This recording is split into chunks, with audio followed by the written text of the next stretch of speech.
Shalom shalom. தேவனுடைய பரிசுத்தவான்களே, இந்த இனிய காலை பொழுது உங்களுக்கு ஆசீர்வாதமாக அமையட்டும்.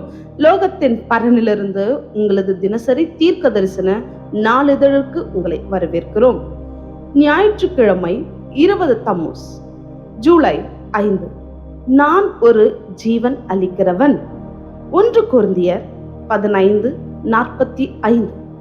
அந்தபடியே முந்தின மனுஷனாகிய ஆதாம் ஜீவ ஆத்மாவானான் என்று எழுதியிருக்கிறது. பிந்தின ஆதாம் உயிர்ப்பிக்கிற ஆவியானவர்.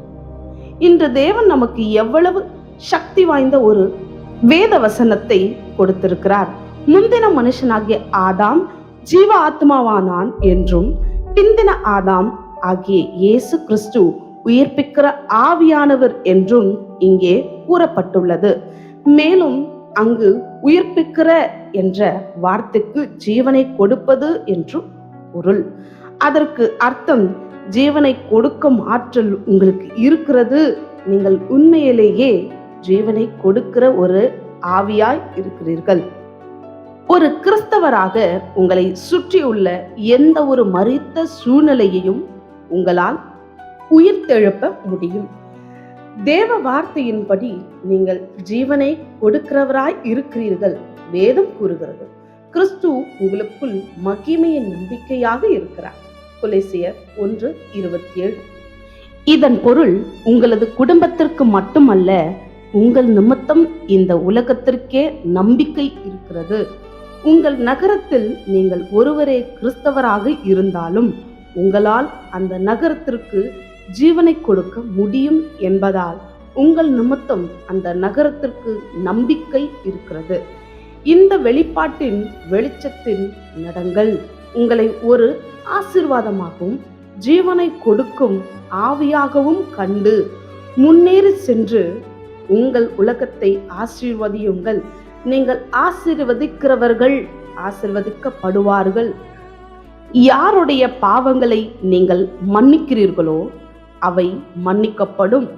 உங்களுக்குள் வாழும் தேவனுடைய ஆவியின் வல்லமையின் மூலம் எந்த ஒரு மரித்த அல்லது நம்பிக்கையற்ற சூழ்நிலைக்கும் ஜீவனை கொடுங்கள். தீர்க்க தரிசன அறிக்கை. நான் ஜீவனை கொடுக்கும்படி அங்கீகரிக்கப்பட்டவனாய் இருக்கிறேன். எனக்குள் இருக்கும் மகிமையின் நம்பிக்கையாகிய கிறிஸ்துவின் வல்லமையினால் இன்று நான் தொடும் அனைத்தும் முழு ஜீவனை பெறும். ராஜாவாகி இயேசுவின் நாமத்தில் ஆமென். மேற்கொண்டு தியானம். ரோமர் 8:11. 365 நாள் வேத வாசிப்பு திட்டம். இன்றைய உங்கள் வாசிப்பு திட்டம் யாத்திராகமம் 1-3 அதிகாரங்கள். அன்பான பரிசுத்தவான்களே, நீங்கள் பிரகாசமான மகிமையில் ஜொலிப்பதற்காக படைக்கப்பட்டீர்கள். தேவன் யார் என்பதன் அற்புதமான உண்மையை வெளிப்படுத்துவதற்காக உங்கள் வாழ்க்கை படைக்கப்பட்டது. அவருடைய ஒளி உங்கள் வாழ்வில் பிரகாசிக்கட்டும். மேலும் கர்த்தருடன் இணைந்து ஒரு அற்புதமான ஒளியை உருவாக்கும் செயல்முறையை அனுபவித்து மகிழுங்கள். இன்று உங்கள் மீது கூறப்பட்ட தீர்க்க தரிசன வார்த்தைகள் உங்களை உற்சாகப்படுத்தி பலப்படுத்தட்டும். ராஜாவாகி இயேசுவின் நாமத்தில் ஆமென். நாளை சந்திக்கும் வரை உற்சாகத்துடன் இருங்கள். Shalom shalom.